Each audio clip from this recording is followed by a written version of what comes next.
Alright, I use these watercolor pencils to help render in some of the textures.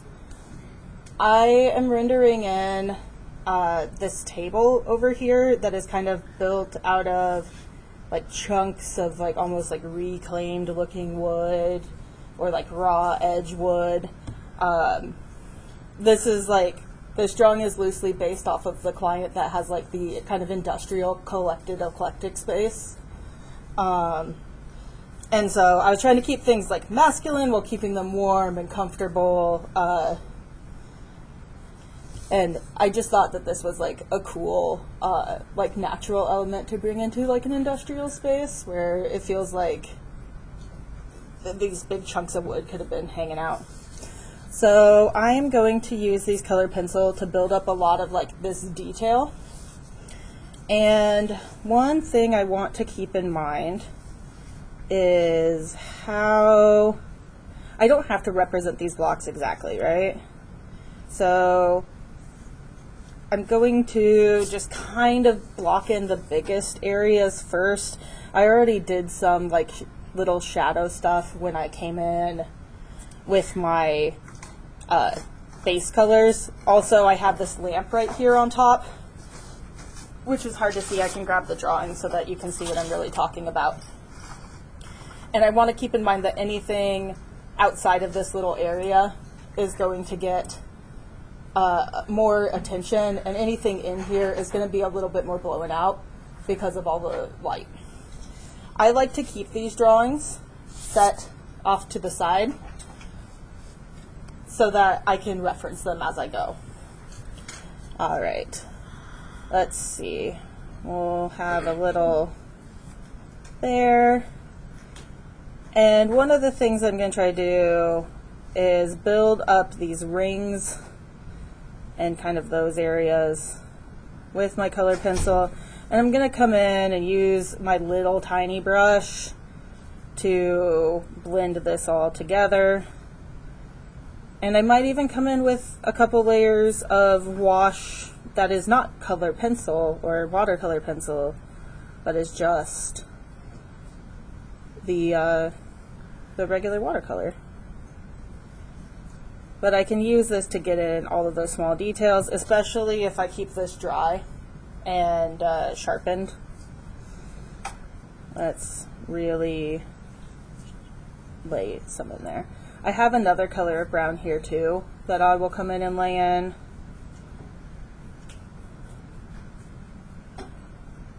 It's just usually easier for me to find like these areas of shadow, and kind of in the same spirit as an underpainting.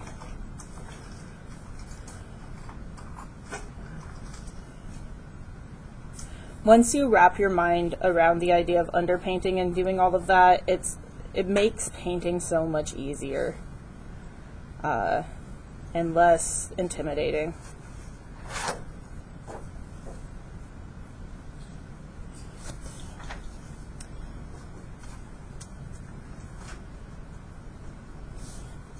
I'm going to spend a little time doing this. I'll leave the recorder on.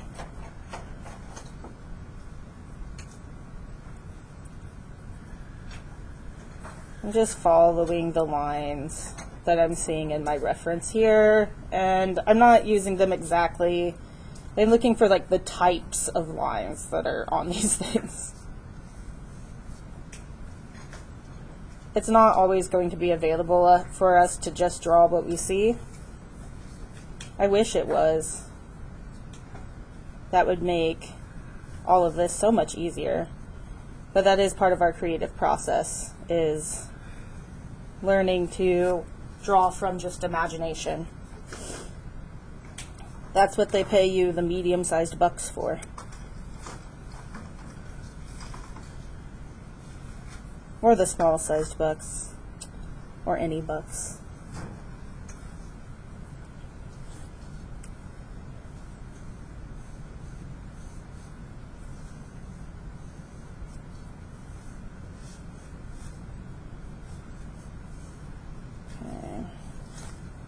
I'm going to leave this lighter, and then I'm going to come in with my lighter pencil I'm going to bring it in here too, but I'm also going to do any of my little swirls that fall under this light. Keep in mind, just because it's under the light doesn't mean that there's not areas of high shadow, such as like anywhere where the wood has been gouged out. We'll still have pretty deep shadow. I do need to decide what this lamp is made of at some point. I'm kind of leaning towards a glass, which does mean I need to kind of render in this. I guess I'm going to do glass. Okay. Let's get some shapes in here.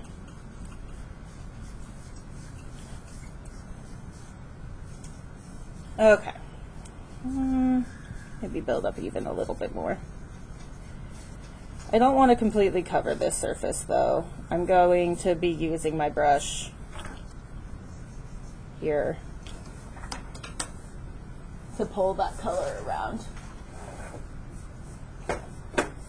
All right, I'm going to grab my brush.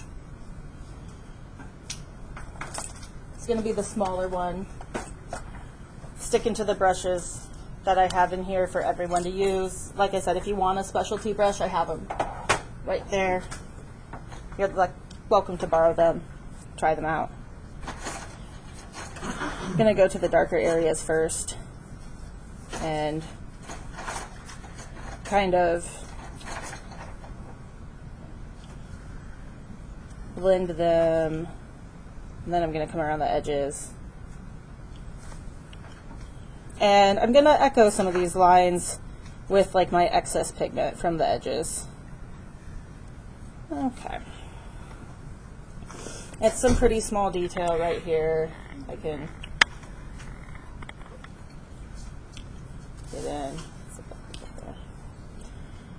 But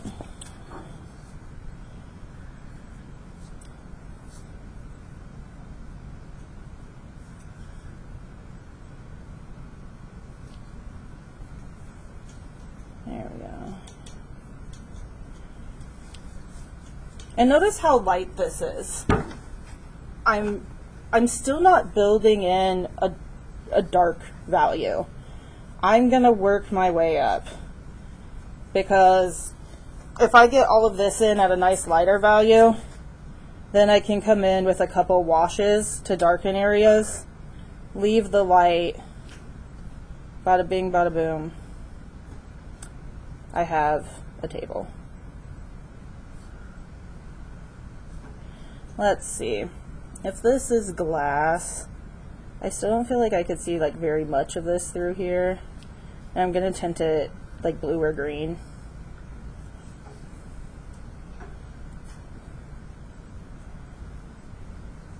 I didn't want to go like exactly the client profile because I didn't want to have anybody be like, oh no, I was gonna do that, but now she did it as a demo. And so I kind of arranged the space differently. I made it a like an all-in-one open floor plan. It's loosely based off of an apartment that I lived in when I was first out of college, downtown here in Omaha.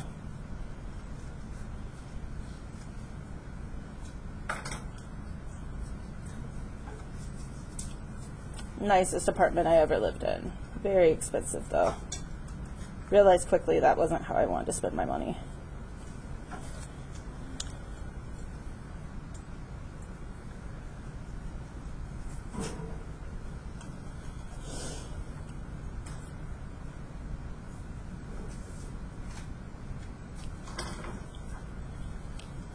Did not have this cool furniture though.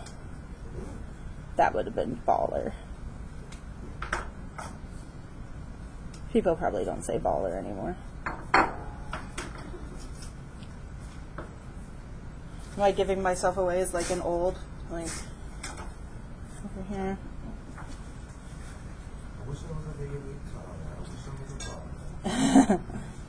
Ramsey knows what I'm talking about. All my millennials and Gen X's in the house.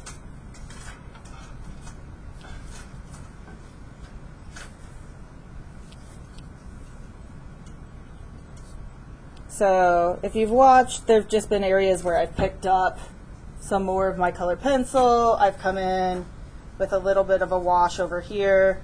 That's kind of this purplish brown, darkened some areas because I really like how it's looking.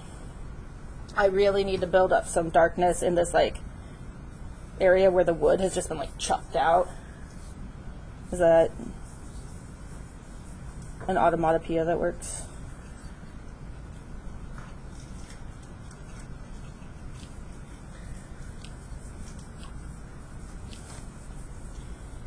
And once again, I'm looking at this in terms of it being like yellows and purples. It's a little bit more Technicolor than reality. If I just painted this like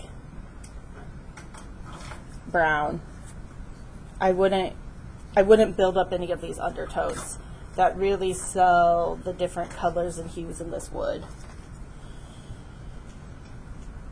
That said, you don't want to paint it like so larger than life in Technicolor that you disappoint your client.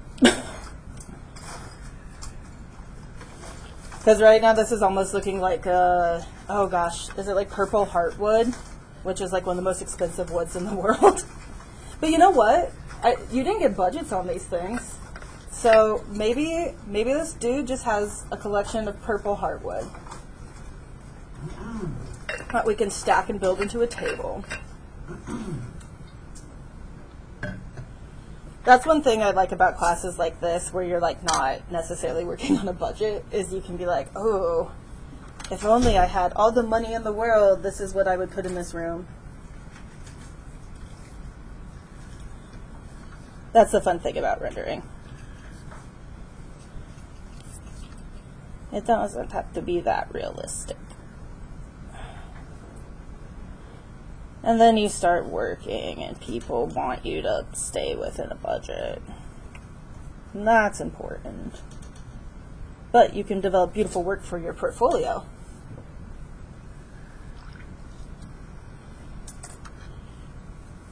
That's the other cool thing about rendering, is often, especially as designers, unless somebody comes through with like funding, you don't have the money to actually make a lot of the things that you can design. Or the space, like, not everybody has like a friend who's going to be like, I don't know what to do with my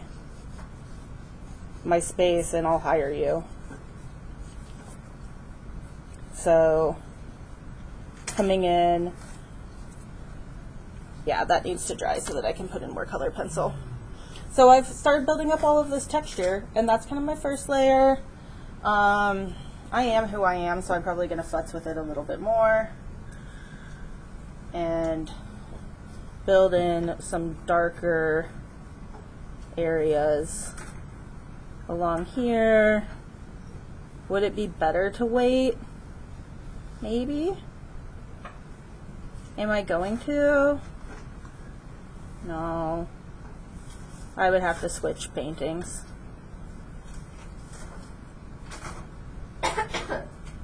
The biggest risk I run here is that all of my work kind of diffuses into itself, and I haven't really created more texture or pattern.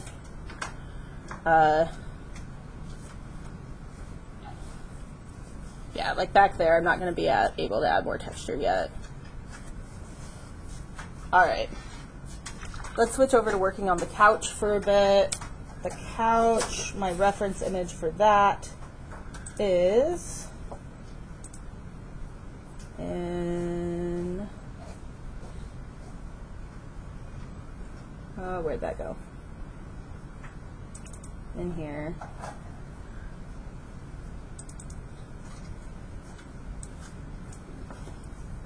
So I have kind of this blue slate couch that I'm working on in this leather finish that I really, really like. And I want to pay attention to how the light is shining off of all of this tucking and how that's been pulled tight and formed.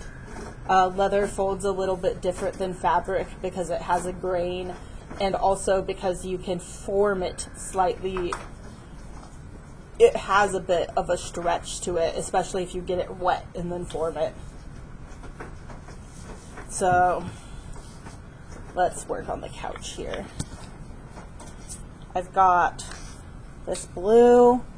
I'm gonna come in and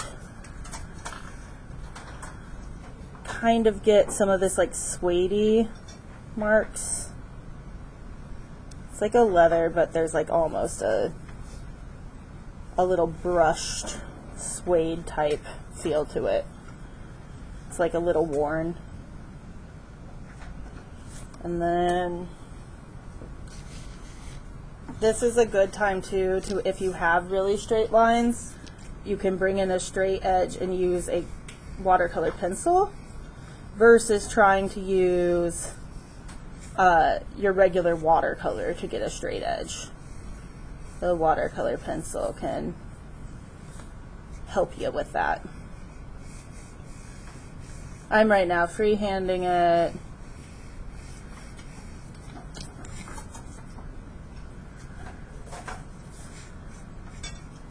And I'm getting these edges because I want to darken that up and kind of get those creases in there. Okay, and then along the edge here as well. Let's look at these creases in the back. It looks like right above the buttons there tends to be a little darker spot where like these dimples are, and the leather has folded over to this like interior diamond. I feel like I want that to come down a little lower. There we go. And then radiating here a little bit too.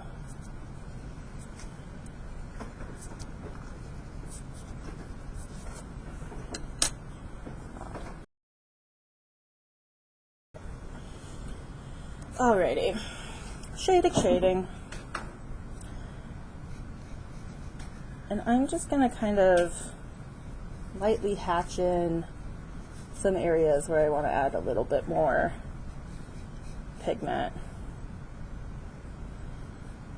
It's almost like it bows in like that.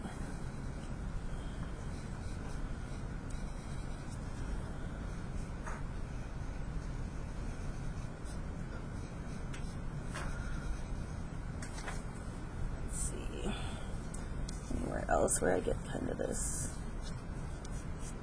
patchy suede.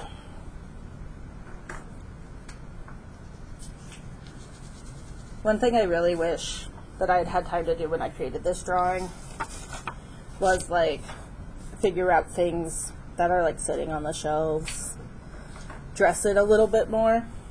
I'm one of those people who likes to render a space that like looks fully lifted and dressed. That's not always the expectation. And so that's always a good thing to ask when you're like starting working with someone, is how like decored do they want the space to feel? Or do they want that open for their imagination? Usually they'll tell you like, oh, I have stuff I want included, or oh, I always have a problem picking those things, and then that'll give you an idea of what all to include, how much they need to see to envision themselves in that space. Alright, I'm going to come in, once again I'm coming in with my little detail brush, because these are fine detailed areas. I'm going to pick up at the edge. Notice that this is still a pretty bright blue for the couch that I'm going to end up with. I'm getting closer to the blue. All of this purple under here is going to help me build that like slate color eventually. And I'm still keeping it light. I haven't even come in with like my final shadows yet. I've just done just the hint of underpainting. That way I know what I need to come in later and emphasize.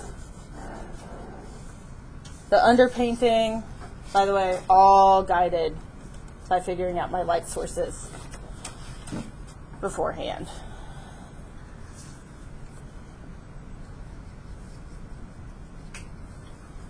So I have these windows, I have these lights over here, I have this lamp.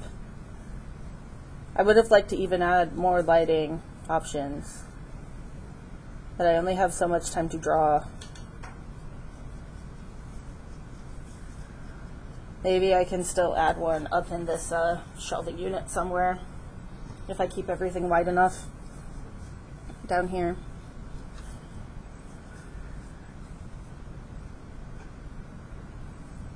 I really don't like spontaneously adding things to my paintings, but it happens.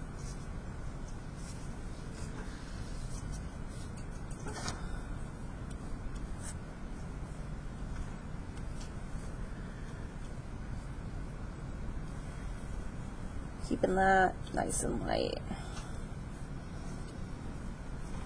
Okay. Let's get up in here. Blend those nicely.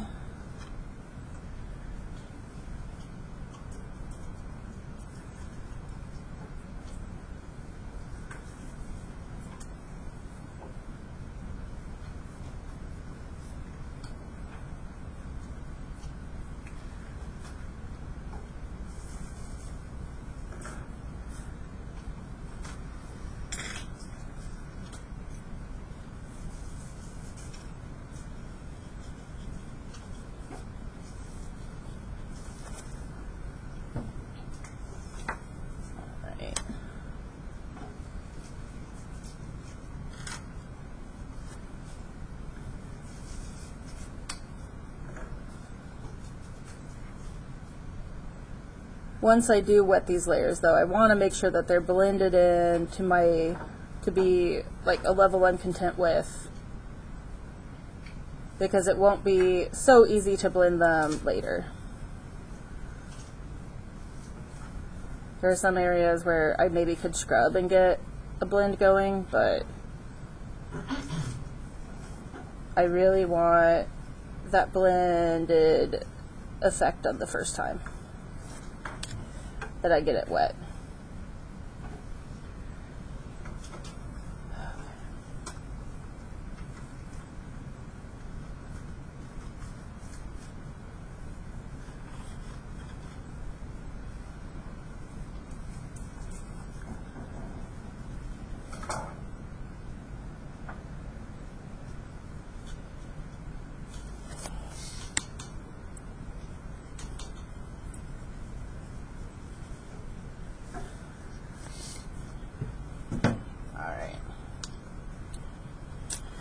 So you can see how many layers it's going to require to build this up. I can keep working around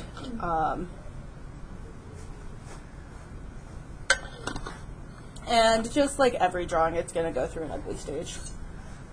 I'm going to think about this lamp over here for a moment. I'm going to paint in like the base color green I want. I kind of want to do like a bottle green.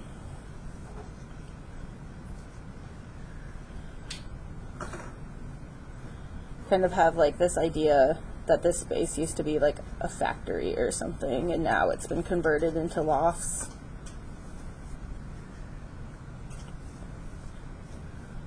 That was the apartment that I used to live in. I can't remember what they manufactured. Ooh, the loft? You used to live in the loft? Old Market Lofts, yeah.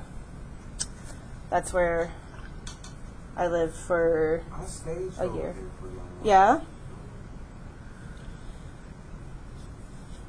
It was a cool apartment. It was too expensive. But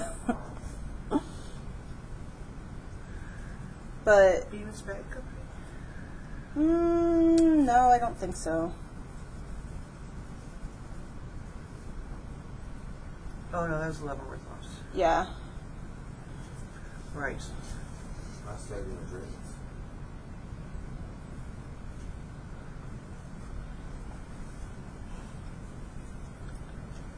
There's a lot of people who work out at Offutt who live there.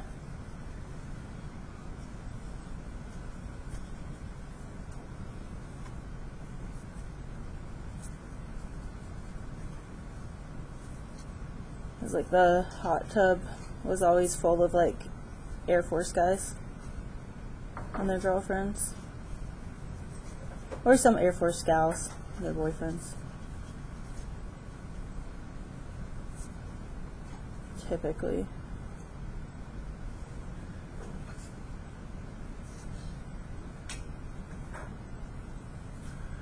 But we had a big dog, so we ended up moving to a larger apartment for less money. Out west for a while. And then when we bought a house, I said I wouldn't live west of 72nd Street.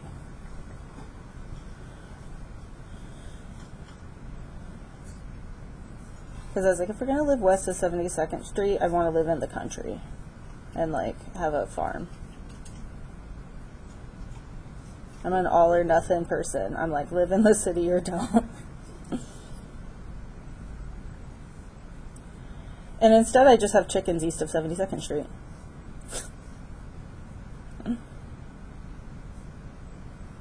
If you saw the street that runs by my house and up my driveway, it's in horrible condition, so I just tell people I live in the country because that street sucks. It's not even gravel. It's like, it used to be like asphalt, and now it's just asphalt with holes in it.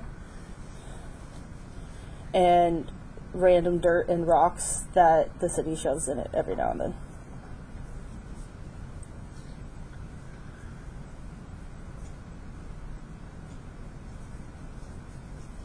Which is why we don't use our driveway.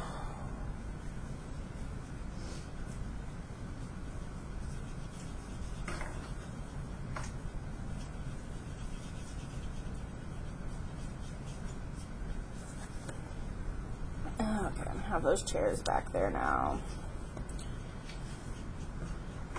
First layer for them. I can do the first layer on this, the wood frame for this chair and ottoman as well.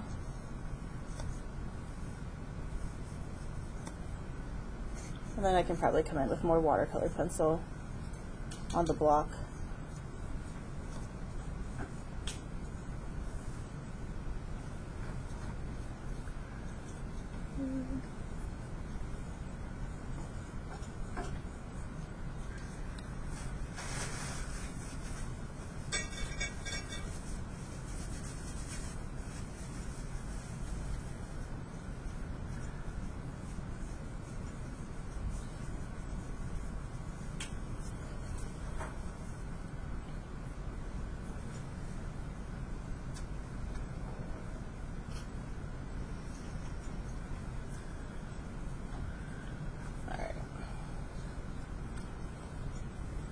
Come in with a little bit more of this watercolor pencil over here. There's some areas where I want to emphasize some texture. And I don't even have to come in and like blend all of this out. I can just leave some of it as color pencil if I want.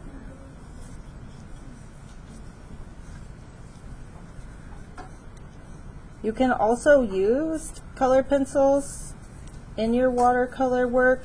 Just remember, keep about 80% of the watercolor. That does not count watercolor pencils. I'm just counting that as watercolor.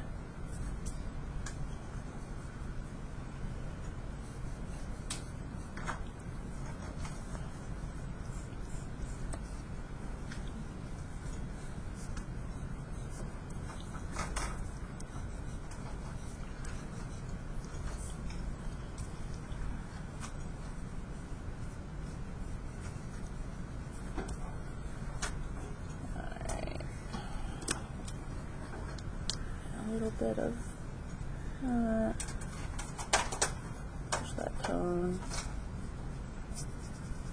Alright. Ooh. There's a little area where I went a little over the edge. What I'm going to do is just take my wet paintbrush and kind of pick it up and wipe off my paintbrush. If I had a little paper towel up here, I could dab it. I can make do without. I'm good. Honestly, it's so very, very light that a little like mishap like that is fine. It's going to get covered in preceding layers. I want to do something about how blue this couch is. I have my absolute favorite color in the whole wide world. Besides, oh, I don't have that water bottle with me. I don't think I've had that all semester. But like this like turquoisey color is this color called Payne's Gray. It's this beautiful blue gray. It looks like this. It's very close to actually this color over here. But I just love that color. So I'm going to bring some of that into my couch. It is quite dark. So I need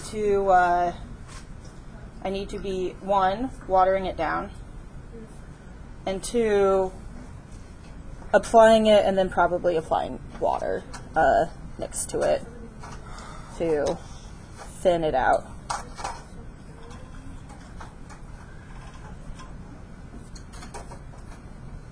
And that's going to take my like brighter blue ultramarine-esque colors and mute them a bit. Plus I can dot in some extra Payne's Gray in some areas and some water and create an uneven surface that will dry to kind of give the same suede-y looking texture as that couch. So if I just kind of dot this in and then dot in some water, I can let the medium do a ton of the work for me. And that's when it starts getting fast, is when you're using techniques like that. It's not just, you cease to be just coloring and start to paint. Is when you're like, okay, I'm going to dot this in, let it remain splotchy, let that dry, come in and do the next area the same way, and build up that texture. Record with the music on. I don't think it's loud enough that it'll really pick up from this mic. I don't know. If I get a cease and desist, I get one. Right?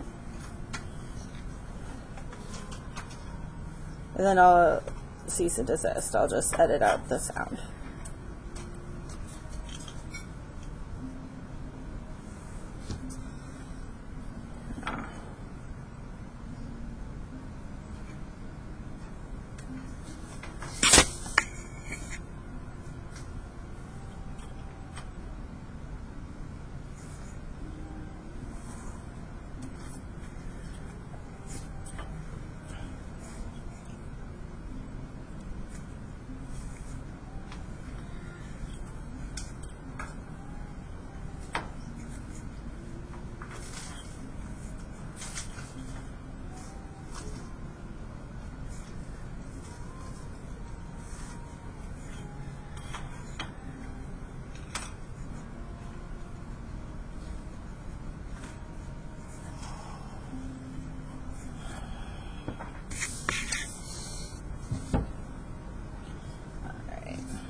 Let's work on this back here.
In the furthest one this way.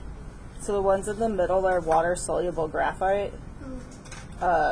So I would not use those. Those are just for a whole different style of work.